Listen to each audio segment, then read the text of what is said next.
Hidup Jokowi! Hidup Jokowi! Hidup Jokowi! Saya kira mau meneriakan hidup rakyat, hidup rakyat. Baru kali ini saya mendengar dan melihat ada presiden pidato menggebu-gebu yang diteriakkan itu hidup Jokowi, bukannya hidup rakyat. Ini menjadi petanda jelas bahwasannya Presiden Prabowo masih dibayang-bayangi oleh elit atau Jokowi. Salam Pancasila. Bagaimana perkembangan kasus Hasto tersangka KPK? Saya rasa Hasto ini akan sampai di pengadilan, walaupun masih menunggu pra peradilan tahap kedua.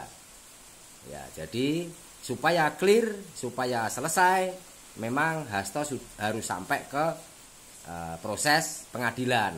Nah, nanti diputuskan kalau bersalah ya dipenjara, kalau enggak ya dibebaskan.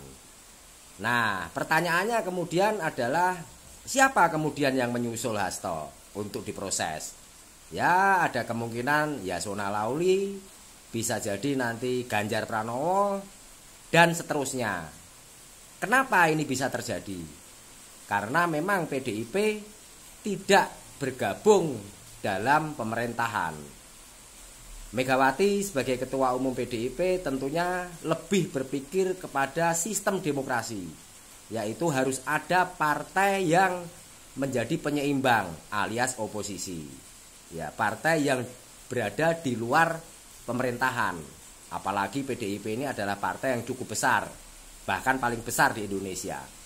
Ya, jika PDIP bergabung ke pemerintahan, ya berarti bukan negara demokrasi. Akhirnya nanti akan terjadi otoriterisme. Nah, kemudian yang terjadi berikutnya adalah Megawati akan mempersilahkan atau mengizinkan aparat penegak hukum untuk memeriksa kader-kadernya jika memang terlibat dalam tindak kejahatan, utamanya korupsi atau penyalahgunaan wewenang dan jabatan. Nah, di sini untung bagi PDIP. Kenapa? Karena PDIP akan menjadi partai pertama yang dinyatakan bersih. Ya, karena apa? Karena ketua umumnya mempersilahkan ya aparat penegak hukum untuk menjerat hukum kader-kader politik atau kader-kader partai yang memang terbukti melakukan kesalahan-kesalahan saat menjabat. Ya. Nah, dengan begitu PDIP akan menjadi partai yang pertama adem ayem karena sudah diproses oleh penegak hukum. Nah, yang tidak adem ayem ya nanti partai-partai selanjutnya. Ya Gerindra, ya Demokrat, Nasdem, PAN dan lain-lain.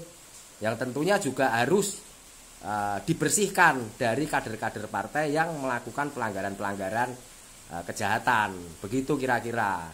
Jadi Satyam Eva Jayate itu adalah kemenangan, adalah akhir dari perjuangan. Nah, ya. Jadi ya gitulah ya. Itu keuntungan bagi Megawati sebetulnya sebagai ketua umum.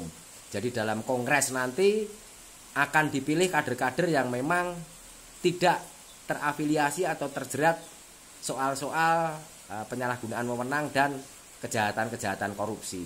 Begitu kira-kira. Paham? Nah, ya. Untung PDIP ini ya dengan terjadinya masalah-masalah yang dianggap besar ini, padahal masalahnya enteng. Ya. Oke. Peci merah, IQ tinggi. Sang Pancasila. Merdeka.